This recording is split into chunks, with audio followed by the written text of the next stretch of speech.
Hello everyone, my name is Jaybird and welcome back to Everlasting Summer. So I actually went back into this game before I recorded this video just to make to backtrack because it wouldn't let me save last time, but apparently I just looked at it and apparently it did save, so hooray.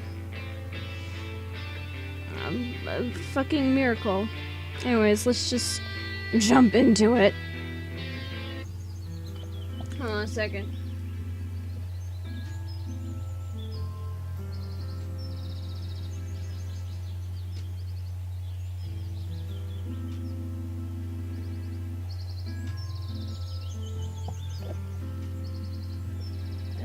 People. Okay. Anyways, a minute later I got to the square and sat on the bench with the firm intention of finding a quiet and safe place here to wait for dinner. I just dropped something. Oh well. I think this is the first time in the last 4.5 days when I've felt like this. I wasn't just irritated because of some insignificant details, but indeed I was really angry. I've completely stopped caring about where I am and why I'm here. I don't care about how to get out either. What's driving me mad is that I always have to carry out some stupid task given by our camp leader, and it's always me who gets into stupid situations and sometimes even ends up looking like a clown. That's because you're the anime protagonist. If all of this is some alien trick or a plot of the universal mind, they better consult with their psychiatrist. I gritted my teeth and clenched my fists. And most annoying thing is, oh yes, that is perfect English. And the most annoying thing is that everything that happens seems to happen by itself somehow. I'd be happier not having to carry around bags of sugar that weigh a ton, but I had no choice at all. I mean, any other option would lead to much worse consequences than a muscle strain or hurt pride. Who are you angry with? Oh wait, who are you angry with? Angry. Oh god, kill me. Uliana was standing in front of me and smiled shyly. Oh, not shyly, slyly. I'm tired, leave me alone. Nobody really answered absently, but my fists my fists gave me away. Just like that. Okay, it's up to you. You better tell me, why did you run around the camp the whole day with some kind of bags? I had to. I've replied reluctantly. I guess it was food. Maybe it was. Uliana was about to say something, but at that moment the bell rang, calling the pioneers for dinner. I sighed in relief and quickly headed to the canteen, leaving Uliana behind. Bye, bitch. Hi, bitch. Semyon, thank you very much. For what? The camp leader gave me a friendly smile. For the cake, of course. Sure. It was at that exact moment that I understood the true meaning of the saying, keep your thanks to feed your cat. What the fuck does that even mean?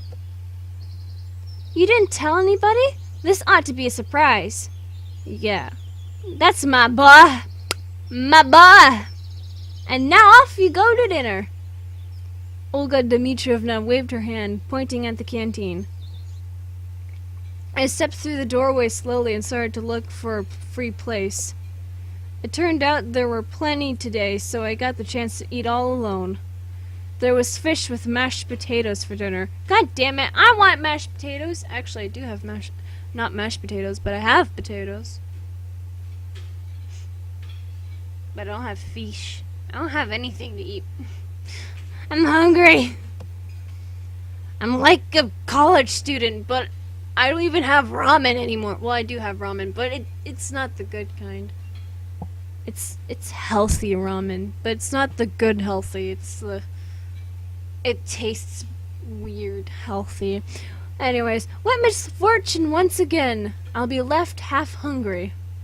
And didn't we have fish for lunch? Is it a fish-only day today? Stop complaining. At least you have food to eat. Having pushed my plate with the fried sea dweller away, I laid my head on my hands and closed my eyes. But soon somebody came up to the table. Hey, are you alright? I'm fine, I replied without changing my position. Just tired? Yeah, a little. That's bad. Slavia said it seriously. Of course. You remember that we are going for the hike after the dinner, don't you? Have you prepared everything? What? What hike?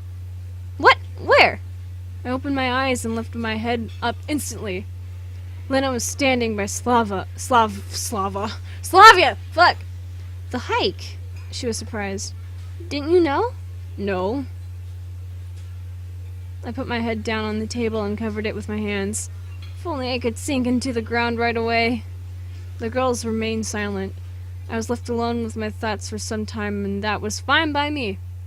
Maybe I could have sat that way until the end of dinner time, but the strong voice of Olga Dmitrievna was heard from the opposite end of canteen. Guys! To celebrate the miraculous rescue of our friend and comrade Shirk, we baked this cake for you all. Please don't tell me it's gonna be a little tiny ass cake. I lifted my head idly and looked towards the camp leader, but couldn't see anything beyond the pioneers' backs. Just a second, and nothing about me. Nothing about me rescuing Shirk or gathering the ingredients for the cake. As if that's how it ought to be. Well, it would be wrong to expect anything else from our camp leader. Let's go, or we won't get our share. Slavia smiled. Let's go. Lena agreed. Yeah, sure. Better be good cake, I'm hungry. I got up reluctantly and tagged along behind the girls. I didn't even eat lunch today. All I ate was... Well, I had a big breakfast. And I had ice cream. Like, twice. I ate ice cream twice today. It's hot. It's hot outside. Oh, she's tiny. As we approached the crowd of pioneers, Olga Dmitrievna was just putting the cake in the centre of the table. And now... Oh no.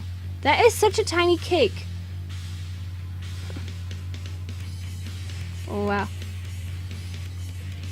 Don't make a tiny ass cake for a bunch of people, I guess.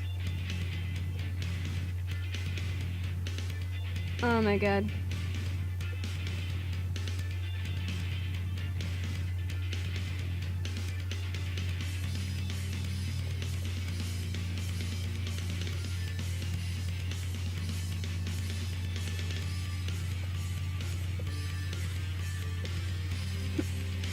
The camp leader wasn't able to finish as Uliana rushed out from the pioneer crowd and dived into the cake. I like how her blush is, like, not even on her face anymore. See? There. She managed to nibble a few times before she was pulled away. She was kicking and screaming. I stared blankly from the outside at all this drama. Alyssa smiling, Lena picking up some cream with her finger, all the furious pioneers all around. I felt completely out of place here. I thought that if I closed my eyes now and opened them again, here I am, back to the safety of my apartment in front of a computer. Nope. I blinked, but nothing changed. Only the noise and the confusion became sharper. Uliana! That's the limit! I just... Well, in fact, behaving like this is a bit over the top even for her. Shirk broke into the conversation. Or is it a court-martial? Please, Olga Dmitrievna, since the cake is celebrating my return, it's no big deal. He hesitated. It doesn't matter! The camp leader turned to Uliana. And you! Today I'm going to punish you to the fullest extent! So you'll behave next time! Oh boy, this is gonna be interesting. Kinda kinky. Whatever. She snorted and turned back. You won't be going on the hike with us tonight. As if I wanted to. As if I wanted to. I was more than willing to switch places with Uliana and skip the hike instead of her, but who knew? If I had guessed beforehand, I'd have been the first one to go berserk and smash the damn cake. After a couple of minutes of confusion, the pioneers started to disperse. You have to get ready too. There'll be a lineup at the square in half an hour. I looked straight into the eyes of the camp leader, trying to express my attitude non-verbally, but it seems that I failed. Don't be late! Uliana was sitting at the table when I approached her on my way to the exit. So why did you do it? She looked very upset. But she had a right to be so. I wanted to. Uliana replied abruptly. So you're happy now? Of course I am. And you, good luck with the hiking. She smiled mischievously. I don't give a fuck anymore. Sprang up and rushed out of the canteen. Well, a little bit of luck wouldn't hurt. Walk and you shall reach was exactly this proverb that kept whirling in my head all the way down to the camp leader's cabin. Somehow I just couldn't manage to argue, to pretend that I'm sick, or to just skip it without a reason. The events of this day taught me submissiveness. Oh no. Although sometimes whatever was happening made no sense to me. As I walked in, I had a thought. Well, in fact, how should I get ready? Clothes? I only have an overcoat and a pair of jeans. Anyway, I forgot to ask whether it's going to be an overnight hike or not. Fuck. I couldn't think of anything better, so I grabbed the sweater that I had on me when I've arrived in the camp. The night might be fairly chilly, and shuffled slowly off to the square. All the camp was already there, although it was about 10 minutes before the time Olga Dmitrievna had designated. I settled down near the edge and waited patiently. Night was falling. If viewed from the outside, what a fairly comical picture we would make. A crowd of pioneers lined up out of sheer habit, like they were awaiting a silent command from the bronze Gunda.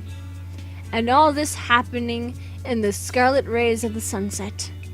And there he is, waving his hand and screaming, "Attack!" as roaring soldiers with red neckerchiefs charge into the battle against some ghostly enemy. But Olga Dmitrievna showed up and started to talk instead of Gunda. Fuck. It seems everybody is here. Great! I was so tired today that I couldn't even think about anything, so I ended up just listening to the camp leader. Now, today we'll go hiking. It is essential for every pioneer to be able to come and rescue his comrade, to offer a helping hand in the hour of need, saving them from a hopeless situation. We have to learn to do all these things together. A whisper that ran through the pioneer crowd suggested that most probably this truly epic expedition would end in a clearing in the forest, several hundred feet away from the square. Somehow I thought so too. We'll walk in pairs. So if you haven't chosen a partner for yourself yet, now's the right time to do so. Oh boy. Fuck. Okay. Please let me save this time. Please let me save this time. Good. Pioneers quickly caught on to the idea and started to match in pairs. It looked like I was the only one without a partner. Slavia was enthusiastically discussing something with Olga Dmitrievna. Lena was with Miku. Electronic was, of course, with Shurk. Well, it might not be a bad idea to go alone after all. Semyon! The voice of the camp leader pulled me out of my thoughts. I went up to her reluctantly. I see that you haven't found a partner. Seems like it. Then you'll join Zhenya. I almost did it! Zhenya. She's alone too. Fuck, I was struck with that special kind of despair that only a true loner can experience. so it appears that I'm left with the prickly librarian that I wouldn't risk spending a couple of hours with even if I was paid for it. Although we seem to be in the same boat now. We both seem to be in the same boat now. I slowly approached Genia. Well, I guess we'll be going together. She looked up at me. Don't you even think that I'm glad? Said Genia seriously. Why on earth should you feel glad? I asked naively. Never mind! It would be much better if you just shut up! Wow. It couldn't get any better than this. She turned her back on me and followed the other pioneers. I still haven't seen any special reason to walk in pairs. I don't fucking know.